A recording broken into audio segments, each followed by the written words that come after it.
गिबियावनो बयखौबो आंनि चेनेलाव बरायनानै लाग्रोबाय। आसा खालामो बयबो मोजाङैनो दङ। दासिमनि मोननैसो खौरांफोरा जाबाय। BTRनि गाहाय खुंगिरि प्रमद बर' बिथाङा थांनाय माखासे सान सिगां BTRनि काउन्सिलाव अफिस बेखेवनायनि बाथ्रा बुंदोंमोन। थिग बिब्दिनो रायजो राजाफोरनि खोथा होनाय बायदियै खामानिफोरखौ मावफुंगासिनो दं।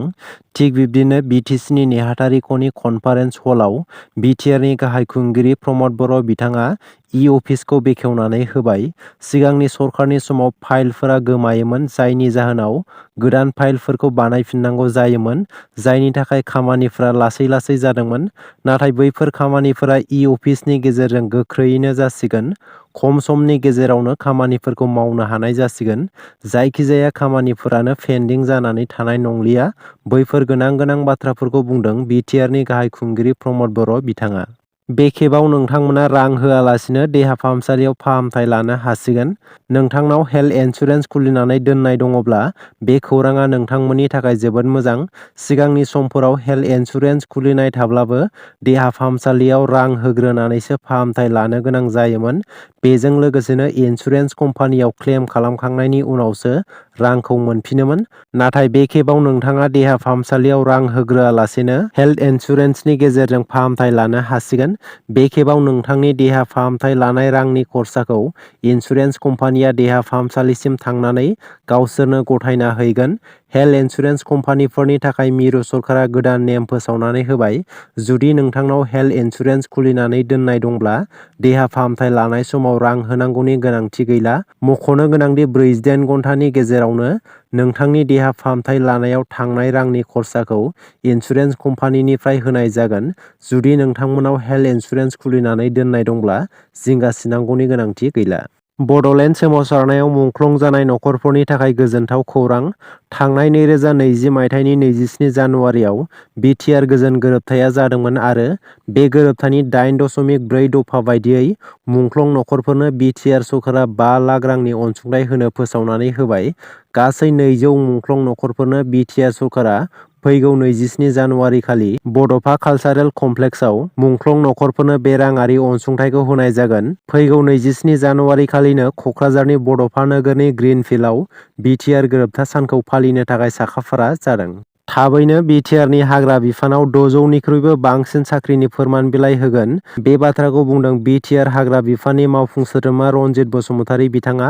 थांनाय 17 बोसोराव हाग्रामा महिलारीनि दैदेननाय BPF सरकारा हाग्रा बिफाननिफ्राय बोसोराव 20 कौटि रांल' लाबोनो हायोमोन। नाथाय UPPL सरकारा 1 बोसोरावनो 60 कौटिनि बांसिन रां लाबोनो हाबाय होननानै रनजित बसुमतारी बिथाङा बुंथिनानै होदों। दिनै एबा 26 जानुवारि 75थि सुबुंखान्थि सानाव कक्राझारनिफ्राय गागि खौरांगिरि आरो दोरोङारि गेलेमु फोजौखांगिरि आरो रैखाथि होगिरि अजित कुमार बसुमतारी बिथाङा गोदान दिल्लीयाव सुबुंखान्थि सान फालिनायाव बाहागो लानो हांख्रायहरजानाय आलासि महरै बाहागो लागोन। बिथांजों लोगोसेनो आसामनिफ्राय आरोबाव सानै सिखारी टिस' आरो रामेश शर्माखौबो सुबुंखान्थि सानाव बाहागो लानो हांख्रायहरनाय जादों। गारि मटर सालायग्राफोरनि थाखाय जोबोरैनो मिथिनो गोनां खौरां। रायजोनि हान्थामेला बिफाननिफ्राय मोनसे गोदान नेमखान्थि फोसावनानै होदों। जायफोर गारि मटर सालायनाय समाव सिट बेल्ट गाना, जायफोर बाइक सालायनायाव हेलमेट गाना आरो लाइसेन्स लाफाया, बेफोरबादि सुबुंफोरनि थाखाय रायजोनि हान्थामेला बिफाना मोनसे गोदान नेमखान्थि लानानै फैदों। बेनिखायनो गारि मटर सालायनायनि सिगां सांग्रांथि जानाया जोबोरैनो गोनां आरो गावनि गथ' गथायफोरखौ माहारियारि राजा लामायाव बाइक गारि मटर सालायनो हगारनानै होनायनि सिगां सांग्रांथि जाग्रो। मानोना हान्थामेला बिफाना जुरिमानानि मुङाव थोंजोङै रां बिनाय जानाय नंला। बे बारनिफ्राय गारि मटर सालायनाय समाव नेमखान्थि सिफायोब्ला थोंजोङै सालाननि मुङाव आखाइनिफ्राय रां लानाय जानाय नंला। बे बारनिफ्राय सालाना नोंथांनि एकाउन्टनिफ्राय थोंजोङै दानलांगोन। हाखु दाखु गारि सालायोब्ला 10,000 रां जुरिमाना होनो नांगोन। बाइक सालायनाय समाव हेलमेट गानाब्ला 1,000 रां जुरिमाना होनो नांगोन। लाइसेन्स गैयालासे गारि सालायोबा 5,000 रां जुरिमाना होनो नांगोन। सिट बेल्ट गानाब्ला 1,000 रां। मटर गारिनि इन्सुरेन्स गैयालासे सालायोब्ला 2,000 रां जुरिमाना होनो नांगोन। गोख्रै खारथाइजों गारि सालायब्ला 5,000 रां जुरिमाना होनो नांगोन। गारि सालायनाय समाव मबाइल फन इउज खालामोब्ला 5,000 रां जुरिमाना होनो नांगोन आरो बैफोर राङा नोंथांनि बेंक एकाउन्टनिफ्राय थोंजोङै दानलांगोन। बे गोदान नेमखान्थिफोरखौ रायजोनि हान्थामेला बिफाना फोसावना होदों। बलिउडनि मुंदांखा फावखुंगुर सलमान खाननि बाखनायजाथाव खामानि गावनि खोथा होनायखौ लाखिदों सलमान खानआ। मुंदांखा फावखुंगुर सलमान खाननि थाखाय जिउ रैखा मोनबाय 9 बोसोर बैसोनि जगनबीरआ। सलमान खाननि मददजों जगनबीरआ गिख्रंथाव केन्सार बेरामनिफ्राय रैखा जाबाय।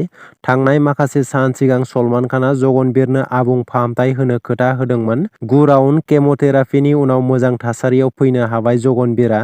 सलमान खानआ 4 बोसोरनि सिगाङाव जगनबीरखौ मुम्बाइनि टाटा मेम'रियेल हस्पिटालाव नुनो मोनदोंमोन। बै समावनो सलमान खानआ खोथा होदोंमोन दि केन्सार बेरामनिफ्राय जगनबीरआ जेब्ला उदां जायो अब्ला सलमान खानआ गावनो जगनबीरखौ लोगो हमगोन होननानै खोथा होदोंमोन।